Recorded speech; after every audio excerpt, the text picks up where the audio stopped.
Well, is anybody out there listening? Washington, D.C., this is the suffering voice of America crying out for relief.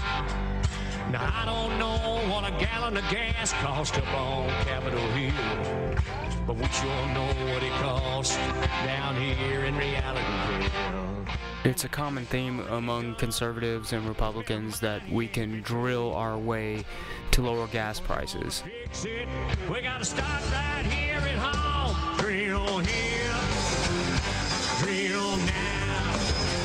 This isn't really true, but the sad thing is that it's not just rednecks with annoying nasally voices that are espousing this idea. Drill here, drill now. Mr. Kane, the national average price for a gallon of gasoline is now close to $4, and it's approaching $5 in some states.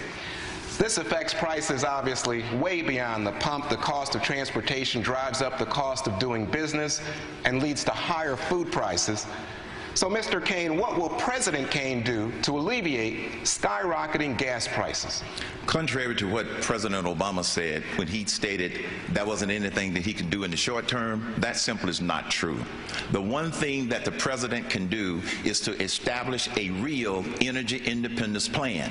We have all of the resources we need right here in this country to establish energy independence if we had the leadership.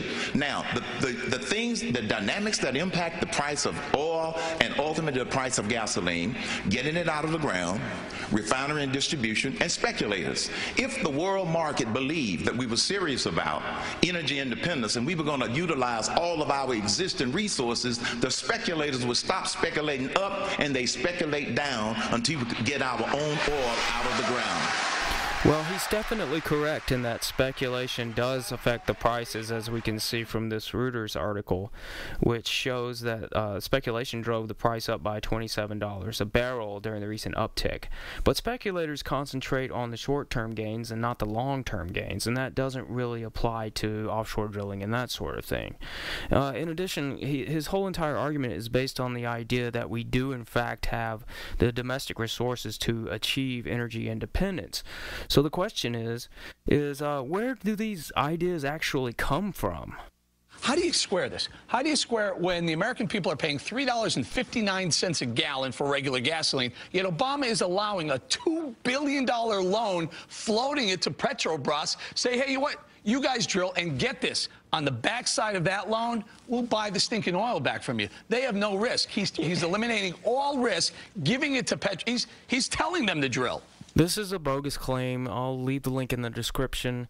And he's not done yet. We have tens of billions of barrels in the Gulf of Mexico. Eric, we have hundreds of billions of barrels between Alaska and the Bakken Basin. Don't go there. We have about 100 years supply.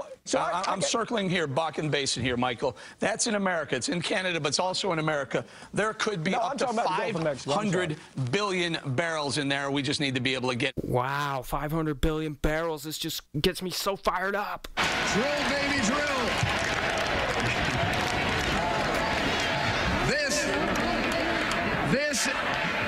This is the kind of change that you guys were ready to break out. Woo!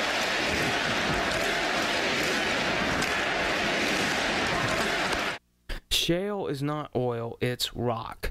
It has to be mined out of the ground, creating a ton of environmental damage and requiring vast amounts of water just to produce. Just to get it into a form called kerogen. It has an extremely low energy return on investment, and it might be even negative in many cases. But the really hilariously stupid thing about this whole thing is that not only is shale not conducive towards gasoline production, it requires high oil prices for its production in the first place. But you know, the hits just keep on coming with these people. It just doesn't stop. Know where you're going, or you're sort of calling it as you travel the next couple days? We know where we're going.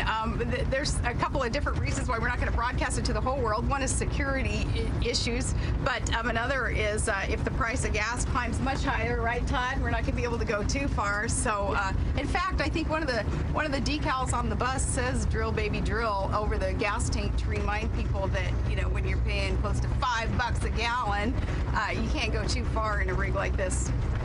So, speaking of which, Greta, look at the energy issues that must be addressed today, and we cannot keep going with the flow as we have been with a moratorium in the Gulf, and then we're told by the White House there really isn't a moratorium. Yes, there is. The impacts of that moratorium, where 97% of our offshore has been locked up, what we're looking at now is 150,000 barrels per day less next year, and 200,000 barrels per day less being able to be developed from the Gulf the year after, because the moratorium disallowed the permitting process, disallowed rigs to be able to, economically speaking, stay in the Gulf. They moved out. So we're going to be looking at $8 billion a day that we're going to be pouring into foreign countries in order to import that makeup fuel that we're going to need to take the place of what we could have gotten out of the Gulf.